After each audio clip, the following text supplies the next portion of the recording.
Senhor presidente, senhoras e senhores deputados, subo aqui a essa tribuna para discutir o projeto de lei 3949/2017, de autoria do Poder Executivo, através da mensagem 30 de 2017, que estima a receita e fixa a despesa do Estado do Rio de Janeiro para o exercício financeiro do ano de 2018, ou seja, o orçamento do Estado para o ano que vem. Senhoras e senhores deputados, os números que o Estado, Poder Executivo, apresenta a essa Assembleia Legislativa e, consequentemente, à população carioca e fluminense seguem alarmantes, o que comprovam a gravíssima crise que nós estamos vivendo, e é importante que os senhoras e senhores deputados estejam atentos. Esse é o primeiro orçamento encaminhado à Assembleia Legislativa depois da assinatura do Plano de Equilíbrio Fiscal com o Governo Federal, que, teoricamente, deveria levar o Estado do Rio de Janeiro, ao longo do tempo, a um equilíbrio orçamentário. Os números para cá encaminhados mostram que o orçamento continua completamente desequilibrado, com um déficit alarmante projetado para o próximo exercício da ordem de 10 bilhões de reais. Isso dentro do escopo e do vigor pleno do plano de reequilíbrio fiscal do Estado, assinado com o governo federal. Além disso, a dívida consolidada projetada pelo Estado para o ano que vem, da ordem de 170 bilhões de reais, mais uma vez coloca o Rio de Janeiro acima dos limites prudenciais para o seu desenvolvimento. E some-se a tudo isso, deputado Valdec Carneiro, um restos a pagar, ou seja, despesas desse exercício de 2017 e exercícios anteriores que não serão pagas até o final desse ano e passarão para o ano que vem da ordem de 16 bilhões de reais. Ou seja, senhoras e senhores deputados, nós continuamos mergulhados na mais grave crise da nossa história, sem perspectiva dela sair.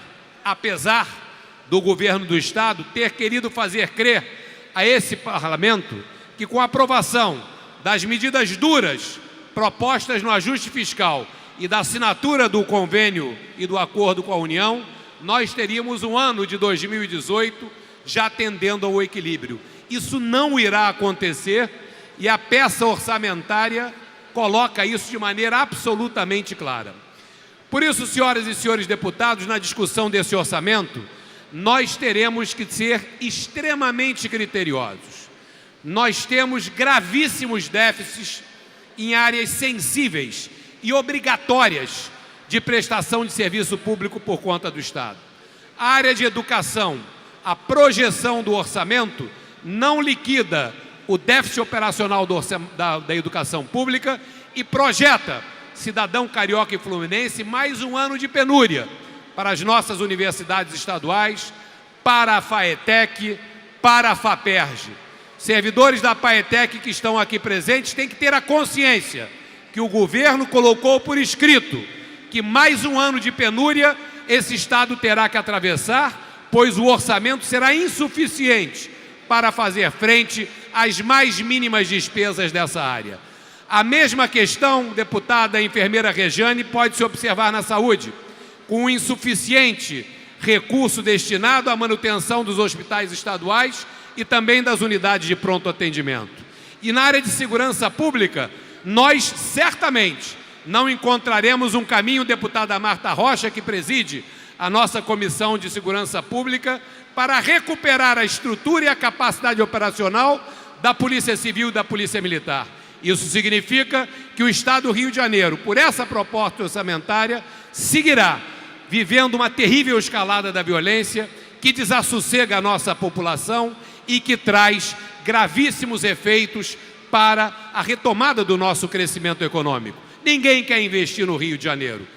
Todos têm medo de investir no Rio de Janeiro, porque hoje o Rio de Janeiro não é um lugar que dê segurança jurídica, administrativa e até do ponto de vista de segurança pública para que alguém possa instalar, gerar emprego e renda no nosso Estado. Então, senhoras e senhores, nós temos que tratar o orçamento como um balizador do futuro do ano que vem e discutir alternativas para ele. Certamente, essas alternativas não estão no campo de redução de despesas. A crise obrigou um enxugamento geral nas despesas públicas do Estado. Nós já estamos no limite do que pode ser cortado, pois o mínimo não está sendo executado. O que nós temos que discutir, senhoras e senhores deputados, são alternativas para o crescimento da receita. E o crescimento da receita não poderá vir sobre a carga de mais impostos que a sociedade não tem como pagar, não aguenta mais pagar, e isso deprimiria ainda mais a atividade econômica. Esse aumento da receita tem que vir por ações concentradas de Estado. No combate à sonegação, nós temos várias discussões aqui com a Fazenda e com o Poder Executivo e oportunidades para avançar no combate à sonegação em setores sensíveis, como, por exemplo, o setor de combustíveis. Existe uma projeção de técnicos do Tribunal de Contas do Estado que diz que existe um potencial de 10 bilhões de reais a mais que vão para o ralo da sonegação, que é exatamente o déficit anual que nós carregamos nesse orçamento do ano que vem. Nós temos que discutir e exigir do Congresso Nacional uma decisão sobre a Lei Candir. Ela precisa ser regulamentada e ontem discutimos isso numa audiência de 3 comissões da Casa com uma comissão do Congresso Nacional, as oportunidades que podem vir para o Rio de Janeiro com a regulamentação definitiva da Lei Candir. É fundamental que os parlamentares do Estado do Rio de Janeiro no Congresso Nacional assumam essa responsabilidade e que o presidente da Câmara dos Deputados, que é um parlamentar do Rio de Janeiro, seja sensível e coloque para votar a questão da Lei Candir.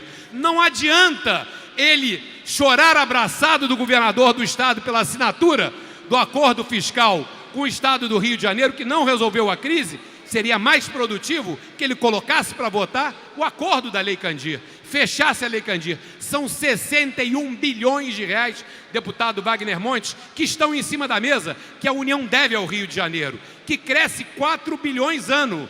Se a Lei Candir, que é ICMS que nós deixamos de recolher e a União não devolve ao Estado, tivesse equacionada, nós começaríamos a ter um caminho para buscar uma luz no fim do túnel. É importante que os parlamentares federais que defendem o Estado do Rio de Janeiro, e o apelo faço ao presidente da Câmara de Deputados, que bote para votar a regulamentação da Lei Candir, atendendo à determinação do Supremo Tribunal Federal.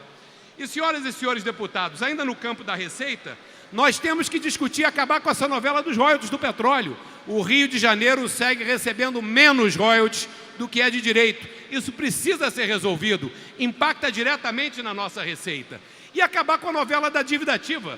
A dívida ativa parece uma questão que não acaba nunca. São 70 bilhões de reais de dívida, possibilidades de que o governo faça um programa de securitização, que não avançou nessa casa ainda, e também seja mais eficiente nessa cobrança. Essa casa aprovou agora num projeto de lei de reforma do Poder Judiciário a criação de uma nova vara importante para tratar dos assuntos tributários do Estado.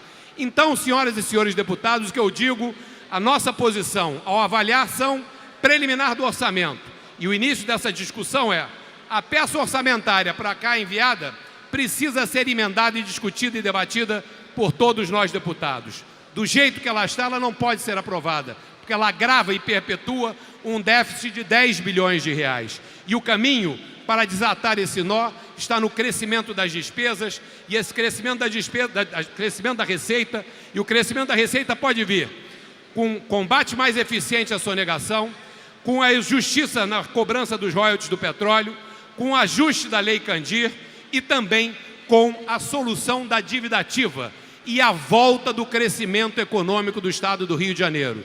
Senhoras e senhores deputados, sem a volta do crescimento econômico, não há saída para a nossa crise, pois nós precisamos desesperadamente um aumento de receita, pois se ele não vem, nós não teremos condições de ter um orçamento equilibrado no futuro próximo. É isso que eu gostaria de discutir nesse momento, senhor presidente. Seguimos nos debates e eu volto a tratar desse tema que é extenso e complexo, mas é talvez a nossa maior responsabilidade na discussão da LDO. Obrigado, senhor presidente.